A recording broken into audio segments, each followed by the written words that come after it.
Assalamualaikum warahmatullahi wabarakatuh. Kami dari kelompok 4 kelas B akan mempresentasikan materi mengenai silabus dengan anggota yaitu yang pertama Elvira Sesi Ibirilia, Frins Malizia, Nurul Afifah Lutfiani, saya sendiri Neni Septina Dewi, Cecilia Della Anggraini, dan Yani Puspitasari.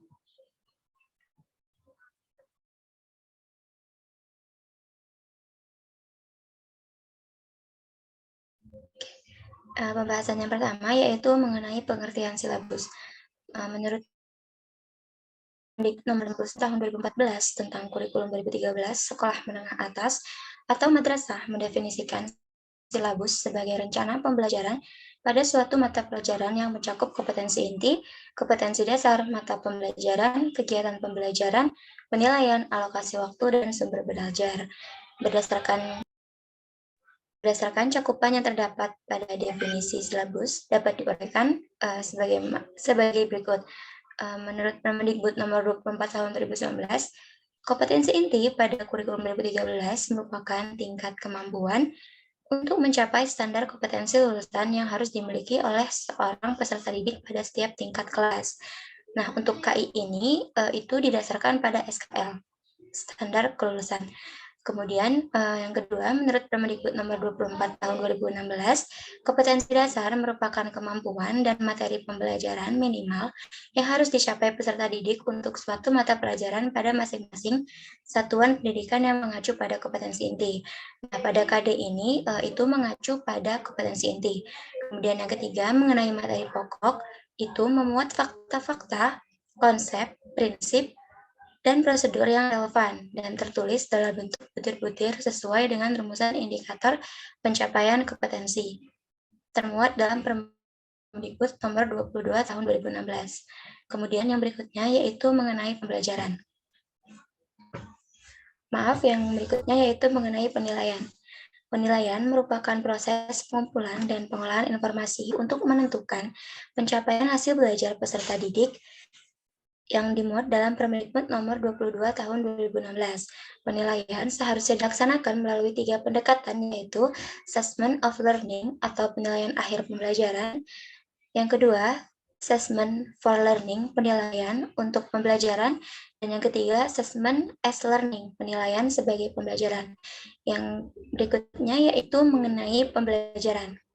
Pembelajaran sendiri merupakan kegiatan yang dilakukan oleh pendidik dan peserta didik untuk mencapai kompetensi yang diharapkan yang dimuat dalam Permendikbud nomor 22 tahun 2016.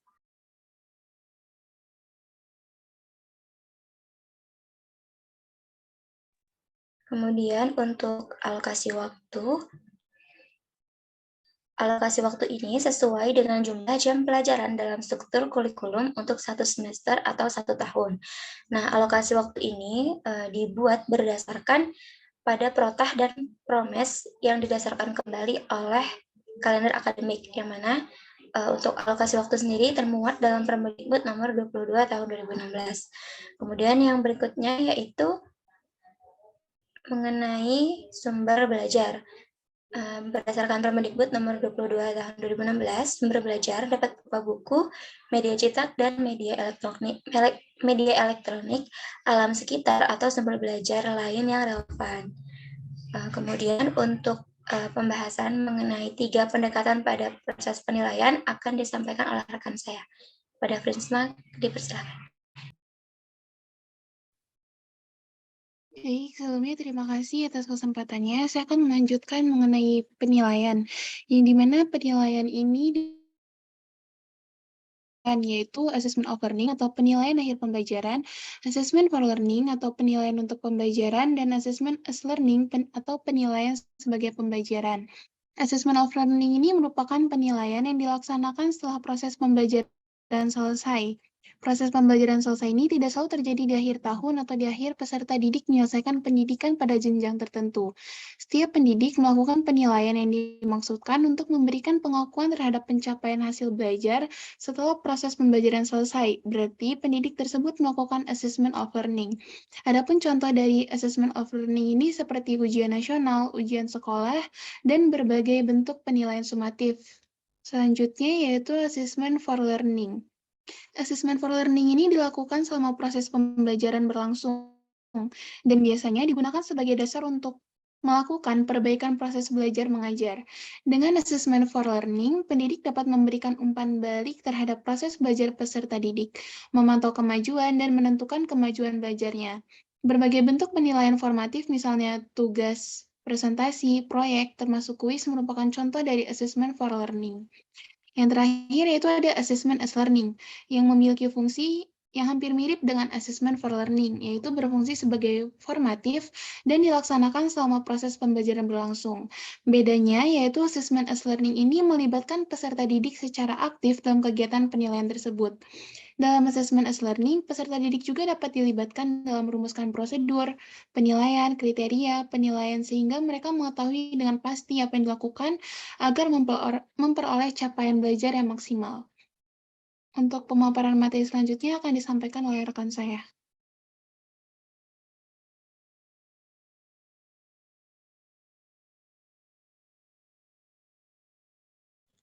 Baik, izin melanjutkan. Yang selanjutnya yaitu manfaat silabus.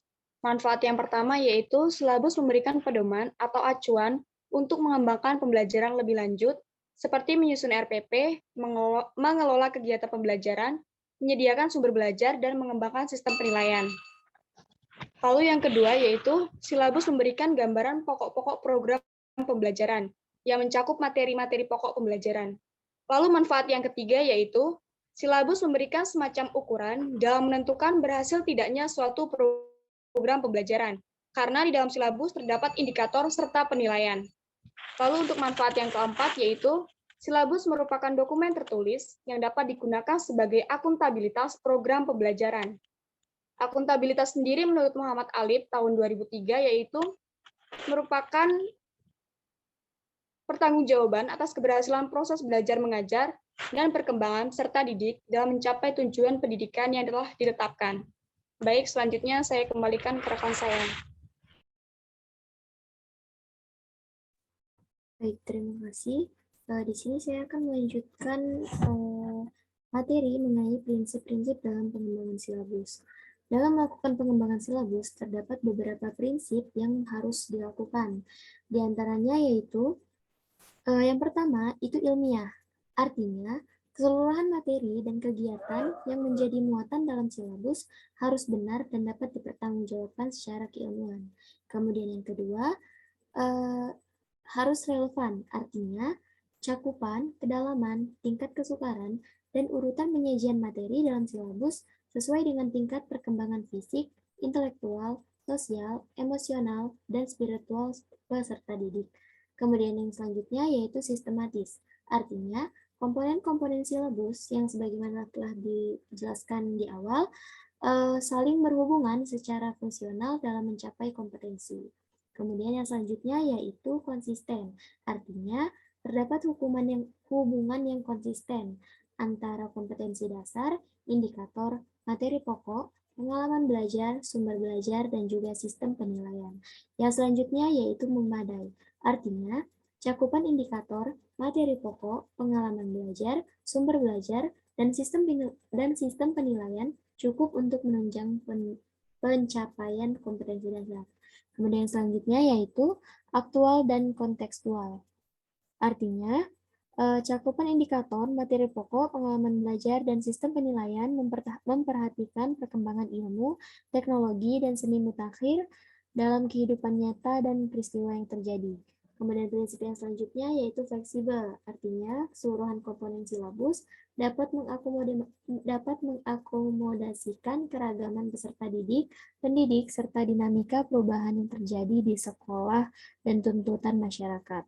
Kemudian yang terakhir yaitu menyeluruh, artinya komponen silabus mencakup keseluruhan ranah kompetensi, baik itu ranah kognitif, afektif, maupun psikomotor. Baik, untuk selanjutnya akan dijelaskan oleh teman saya.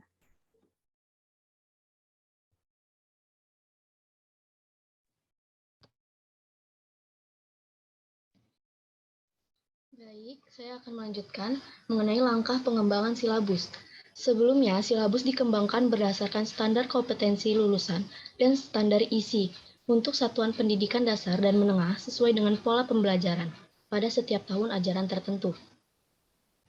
Yang pertama ada mengkaji dan menentukan standar kompetensi atau kompetensi inti. Hal-hal yang perlu diperhatikan dalam hal ini adalah kompetensi inti sebagaimana tercantum dalam standar isi sebagai berikut. Ada yang pertama, urutan berdasarkan hierarki konsep disiplin atau tingkat kesulitan materi tidak harus selalu sesuai dengan urutan yang ada dalam standar isi. Yang kedua, keterkaitan antar standar kompetensi dan kompetensi dasar dalam mata pelajaran. Yang ketiga, ada keterkaitan antar standar kompetensi dan kompetensi dasar antar mata pelajaran. Langkah yang kedua, mengkaji dan menentukan kompetensi dasar. Hal-hal yang perlu diperhatikan dalam mengkaji kompetensi dasar, sebagaimana yang tercantum dalam standar isi. Yang pertama ada urutan berdasarkan hierarki konsep disiplin ilmu atau tingkat kesulitan materi. Tidak harus selalu sesuai dengan urutan yang ada dalam standar isi. Yang kedua ada keterkaitan antar standar kompetensi dan kompetensi dasar mata pelajaran. Yang ketiga, keterkaitan antar kompetensi dan kompetensi dasar antar mata pelajaran. Langkah yang ketiga, mengidentifikasi materi pokok atau pembelajaran, yang mana hal-hal yang perlu dipertimbangkan dalam mengidentifikasi materi pokok atau pembelajaran ini menunjang pencapai kompetensi. Yang pertama ada potensi diri peserta didik. Yang kedua, relevansi dengan karakteristik daerah. Yang ketiga, tingkat perkembangan fisik, intelektual, emosional, sosial, dan spiritual peserta didik. Keempat, ada kebermanfaatan bagi peserta didik. Yang kelima, struktur keilmuan. Yang keenam, aktualitas, kedalaman, dan keluasan materi pembelajaran. Yang ketujuh, relevansi dengan kebutuhan peserta didik dan tuntutan lingkungan. Kedelapan, ada alokasi waktu. Selanjutnya, langkah-langkah keempat, mengembangkan kegiatan pembelajaran, yang mana kegiatan pembelajaran dirancang untuk memberikan pengalaman belajar bagi peserta didik. Pengalaman belajar ini melibatkan proses mental dan fisik melalui interaksi antar peserta didik dengan guru, lingkungan, dan sumber belajar lainnya. Pengalaman belajar dapat terwujud melalui penggunaan pendekatan pembelajaran yang bervariasi dan berpusat pada peserta didik serta memuat kecakapan hidup yang perlu dikuasai peserta didik.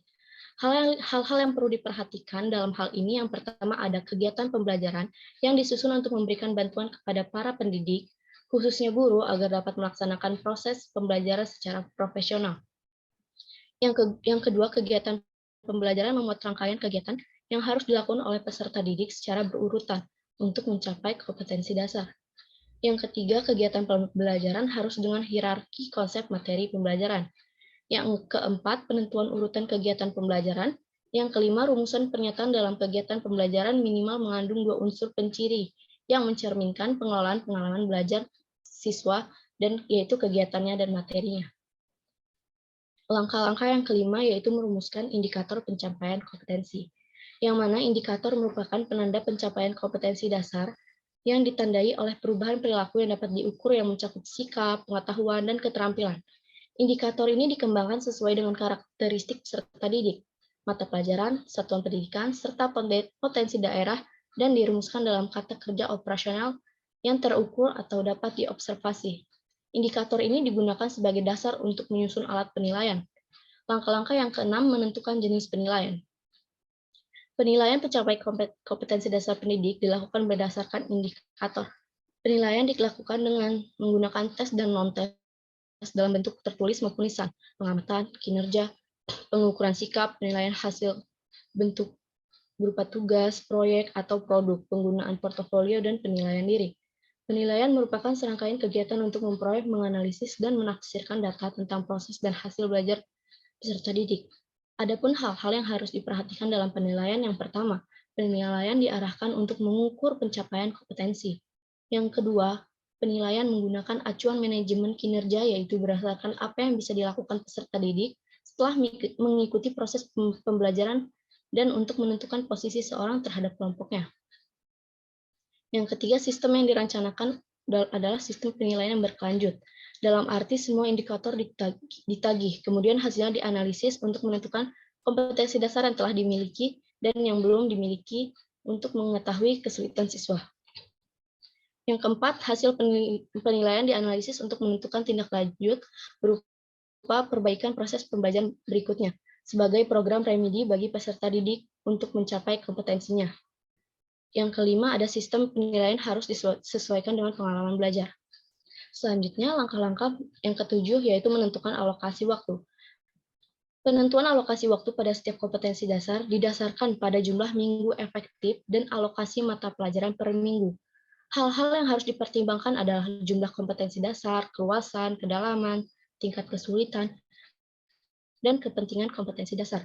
Alokasi waktu yang dicantumkan dalam silabus merupakan perkiraan waktu rata-rata untuk menguasai kompetensi dasar yang dibutuhkan oleh peserta didik yang beragam. Langkah-langkah yang terakhir yaitu menentukan sumber belajar, yang mana sumber belajar adalah rujukan objek atau bahan yang digunakan untuk kegiatan pembelajaran, yang dapat berupa media cetak atau elektronik, narasumber, serta lingkungan fisik, alam, sosial, dan budaya. Penentuan sumber belajar didasarkan pada kompetensi dan kompetensi dasar, serta materi pokok atau pembelajaran, kegiatan pelajaran, dan indikator pencapaian kompetensi. Selanjutnya akan disampaikan oleh rekan saya.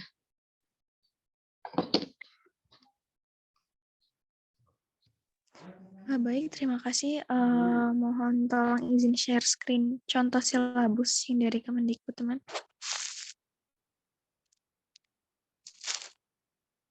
Ya, di sini telah ditampilkan contoh dari silabus yang memang hasil kami dapatkan dari Kemendikbud. Sesuai dengan pengertian silabus sendiri, silabus itu memiliki yang pertama yaitu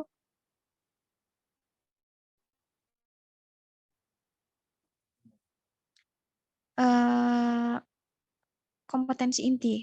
Lalu ada judul dari mata pelajarannya. Di sini mata pelajarannya yaitu biologi, lalu kompetensi intinya ada di KI 1, KI 2, KI 3, dan KI 4 yang bisa teman-teman lihat pada gambar. Lalu terdapat satuan pendidikan pula, di sini SMA atau MA, kelasnya yaitu kelas 10. Boleh ke bawah lagi?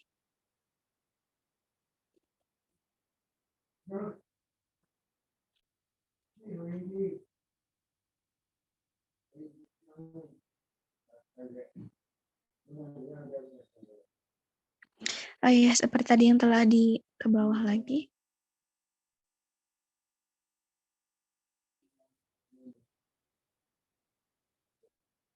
Ya, ke bawah lagi di KD 3.1. Mengenai ruang lingkup biologi, kerja ilmiah, dan keselamatan kerja.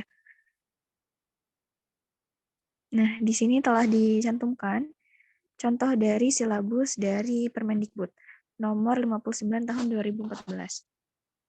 Nah, sesuai dengan yang telah dijelaskan tadi, langkah-langkah pengembangan silabus yaitu pertama mengkaji dan menentukan standar kompetensi atau kompetensi inti. Yang tadinya standar kompetensi inti dan juga kompetensi dasar itu telah ditentukan oleh Kemendikbud sendiri. Lalu yang kedua ada mengkaji dan menentukan kompetensi dasar. Kompetensi dasar itu teman-teman sudah ditetapkan oleh Kemendikbud pula. Lalu untuk langkah selanjutnya ada mengidentifikasi materi pokok pembelajaran. Nah, di sini materi, boleh ke atas sedikit?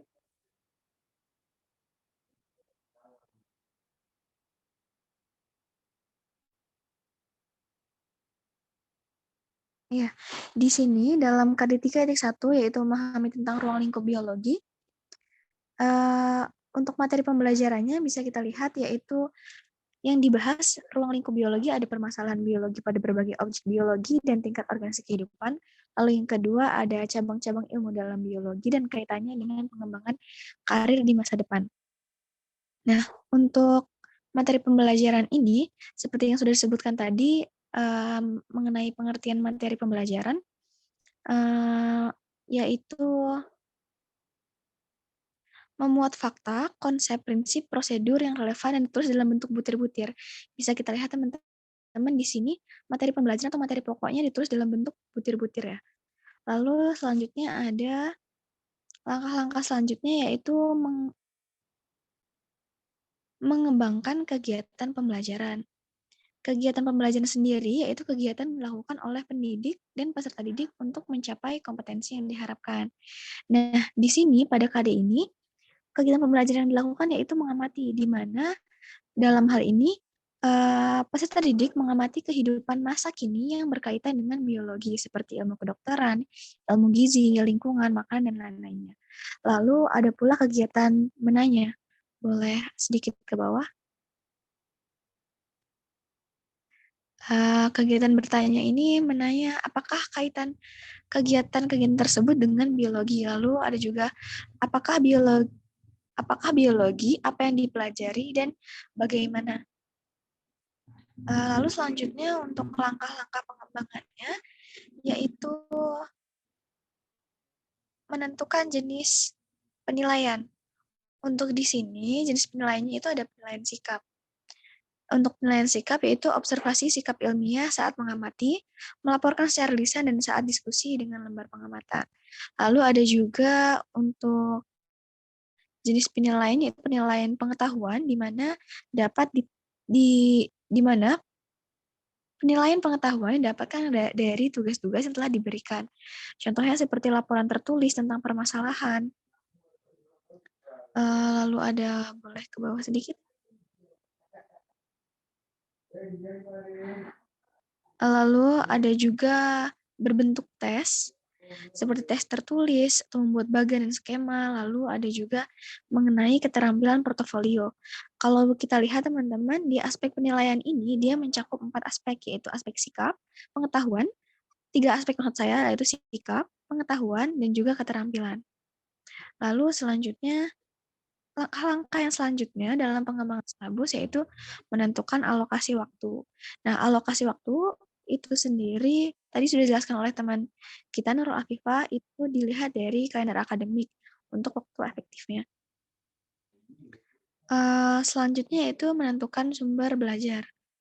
Nah, sumber belajar ini seperti yang telah dicantumkan dalam Permendikbud nomor 22 tahun 2016, yaitu dapat berupa buku, media cetak dan elektronik, alam sekitar atau sumber belajar yang relevan. Nah, dalam silabus KD 3.1 ini, sumber belajar yang dicantumkan berupa LKS, artikel ilmiah, atau laporan ilmiah tentang bagaimana ilmuwan bekerja, dan juga objek yang teliti. Lalu, sumber belajar ini juga dapat berupa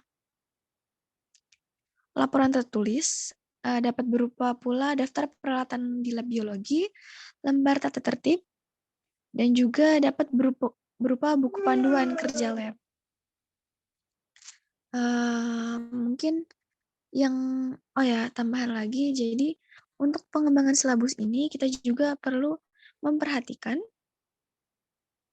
terkait dengan potensi peserta didik, relevansi dengan karakteristik daerahnya, lalu kebermanfaatan bagi siswanya, struktur keilmuan, dan juga tingkat perkembangan fisik, intelektual, emosional, sosial, dan spiritual peserta didik. Bisa dilakukan secara sendiri, teman-teman. Pengembangan silabus ini harus berdasarkan pada kemampuan peserta didik dan juga kondisi wilayah sekolah tersebut. Dan untuk sumber belajar itu juga bisa ditentukan ketika kegiatan MGMP atau musyawarah guru mata pelajaran, di mana dalam kegiatan tersebut kita bersama-sama membahas dan juga mengembangkan silabus yang telah diberikan oleh Kemendikbud supaya diterapkan di daerah tersebut. Nah, mungkin itu saja yang dapat saya sampaikan. Saya kembalikan ke moderator.